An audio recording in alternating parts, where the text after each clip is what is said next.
My name is Simone Beta. I teach classical philology at the University of Siena, Italy. What is classical philology, Simone? Classical philology is the study of Greek and Latin literature and the study of the way their texts have come down to us since antiquity to modern times. How do we know what we know about Greek and Latin literature? They had books. They made books out of papyrus, which was a plant that grew in Egypt, and they wrote on this. Some parts of these papyrus books have been saved by mere chance, by the fact that they have been saved by the sands of Egypt. But the biggest part of Greek and Latin literature was saved because these works were copied all over the centuries by monks in the abbeys of Europe. This regards Latin books, and by monks in Athens or Constantinople, that became the capital of the Eastern Empire. And they've been copied and copied and copied. And then when these texts were discovered by the humanists in the 14th, 15th century, they were then published because in those years Gutenberg invented the prints. And so when they began to be printed, they were saved forever. And so from that moment on, there was no chance that these texts could be missed or lost. You have just published a book about a Greek manuscript with the title Io un manoscritto, me a manuscript, right? I decided to write the story of this book because, as many of the ancient manuscripts, this book had a very interesting story. It was written in Greece, of course, in Constantinople around the 10th century AD. And it's called the Palatine Anthology. It's a collection of epigrams, of small poems. It was brought to Italy in the years that preceded the fall of Constantinople under the attack of the Ottomans, the Turks. And then from Italy, it started to make a very long trip all around Europe, because it was owned by Erasmus, by Rotterdam, which was one of the most important intellectuals of Europe. And then probably he gave it as a present to Thomas More. Thomas More was the secretary of Henry VIII. And then after his death, became a possession of John Clement, who was a very famous physician. And then since this Clement was Catholic and England had become Anglican, he went away from England and went to Belgium, where Catholic religion was more important. And then in the beginning of the 17th century, it found its home in the library of Heidelberg in Germany.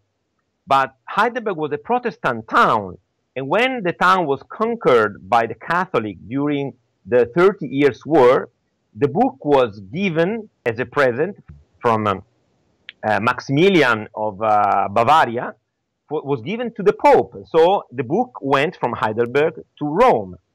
Then when Napoleon defeated the army of the Pope at the end of the 18th century, like many objects of art, also this manuscript went to Paris. When Napoleon fell, the books were given back, not to the Pope, but in this case to their possessor, Heidelberg. But since in all these travels, the book had split up into parts, the French gave back only one part of it, and one part remained in Paris. And so now the book is half in Germany, half in Paris. And during all these centuries, its poems have been copied, published, made known, generated other poems. And so I thought that the story of this book is important to explain how the literature went over Europe and how also it influenced modern literature, because among these epigrams, there are epigrams, comic epigrams, or there are love erotic epigrams, and all these small poems have generated other imitators in all over the century. It sounds like an interesting cultural trip. Could you tell me more about this? When humanism and then Renaissance began in, as I told you, in the 15th and 16th century, people all over Europe began to read and study Latin and Greek texts. Latin text had been studied all over the Middle Age because Latin was a language that was not lost.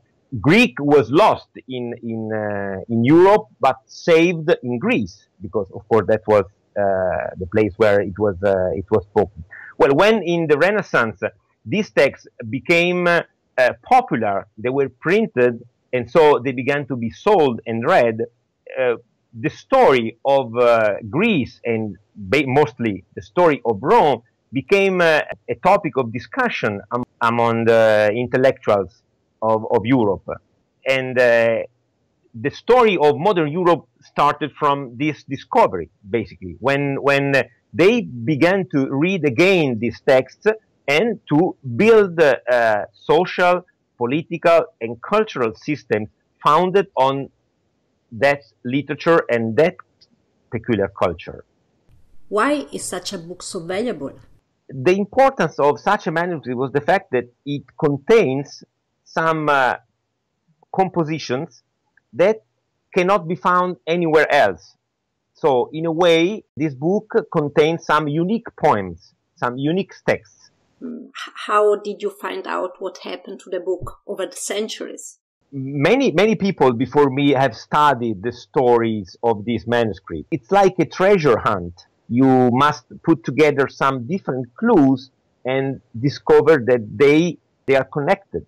There are many people who have done a lot of work, scholarly work on these books. I chose to do something different because my book is an autobiography. It's the book itself that tells its own story and describes all its travels all around Europe. Why did you choose this kind of approach? Some colleagues say that I'm a good scholar, but I like to write things that are not very scholarly. That's what they say.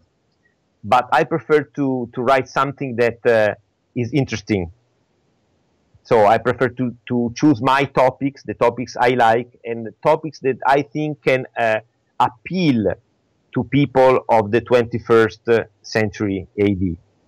Beside, of course, the joy of reading interesting comedies, tragedies, stories, why is it important to study Greek and Latin literature? It can help us to understand what we are and what we have become. Because, for instance, when we speak of a political system, we use words, terminology, that comes from the words and the terminology invented by the Greeks and the Romans.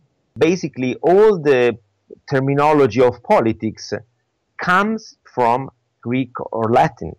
The word itself, politics, comes from Greek, because politics means belonging to the polis, and polis means town, and in the case of Greece, is town-state. Because, as you probably know, Greece has never been a nation or a state like it is now. It was made of different small towns, every town independent from the others. So politics means what regards the state, basically. Republic is a Latin word. It means res publica, the things that belong to everybody. And so it's something that I think can explain why the study of Greeks and Romans is very important. Because the political system which is most used in the world, that is republic, comes from a Latin word and from a system, democracy, that was invented by the Greek. And in fact, democracy is not a Latin word, but it's a word taken from Greek, and it means the power of the people. Could you tell me a little bit how this the Greek literature developed and the relation to the Latin literature? A little bit of numbers that we can have an idea what we are speaking about. The oldest author in Greek literature is Homer, the poet who wrote the Iliad and the Odyssey. And these poems have been composed orally about 1,000 years before Christ. And then, starting from the 7th, 6th century BC, these texts have been written down, and Greek literature was born in those years. Historians, tragedians, comic poets, and philosophers, and all this literature became very important in the 5th and the 4th century before Christ. And then when the Roman got in touch with Greece, that is since the 4th, 3rd century BC, they in one way became the heirs of the Greeks. And so they developed their own literature based on Greek literature. And of course, this literature was, these authors were the authors studied in Europe since the 4th century BC until the 5th century AD, when the Roman Empire collapsed, but still the language was Latin, and it remained Latin until the end of the Middle Ages, when the Neo-Latin languages were born: Italian, French, and Spanish, and Europe was united also by this kind of culture and language. And so what we have become now, men and women of the 21st centuries, depend on what the Greeks and the Romans wrote, thought, and their culture. So that's why I think it's important that we still study these literatures, or at least that we do not ignore what they did many years ago. But who became an author? There were not real public schools, and people had to learn how to read and to write and basically to talk by attending private schools. But there was in Athens in the 5th, 4th century BC, and then in Rome, an elite that was able to write and to read. But for instance, some literature was enjoyed by everybody. In Athens in the 5th century, everybody, all the citizens, went to the theater to watch tragedies and comedies. And they received the ticket for entering the theater by the state, because it was considered something important for their own education and culture. So this is one way when we have a writer, a comic poet or a tragic poet, who writes a tragedy or a comedy. And of course, this is someone who is skilled, is able to write such things. But everybody went to the theater and watched this show because it was part of their education, is part of their public life, and also part of their religion, because these performances were performed during religious festivals in the town. But the Greek literature is a man literature. This is true, and actually it's true that most of the authors are men. There are some exceptions, though. Sappho is surely one of these exceptions, and Sappho is also a poet whose ability was also recognized by men. Plato said that Sappho was the 10th muse. So along the 9 muses, there was also Sappho. But it is true that Greece and Rome were societies where the position of woman was not very strong. It is true. There are some exceptions, but very few. Who is your favorite author? My favorite author is Aristophanes, so Greek comedy. And your favorite piece? Lysistrata, Aristophanes' Lysistrata. The story is quite famous. The women of Athens are fed up with the fact that their husbands and their lovers are always away fighting for the war. And so they say that they will not make love anymore if they don't make peace with Sparta. And at the end, men agree.